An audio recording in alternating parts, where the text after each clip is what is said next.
காதல் தாய்மை இரண்டு மட்டும் பாரம் என்பதை அறியாது.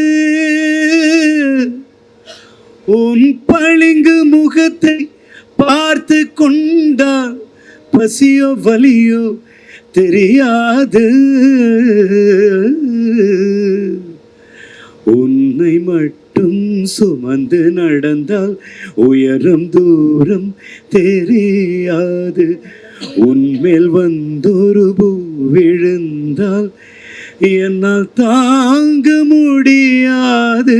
கையில் மிதக்கும் கனவானி, கை கால் முளைத்த காற்றானி, கையில் ஏந்தியும் கனக்கவில்லையே.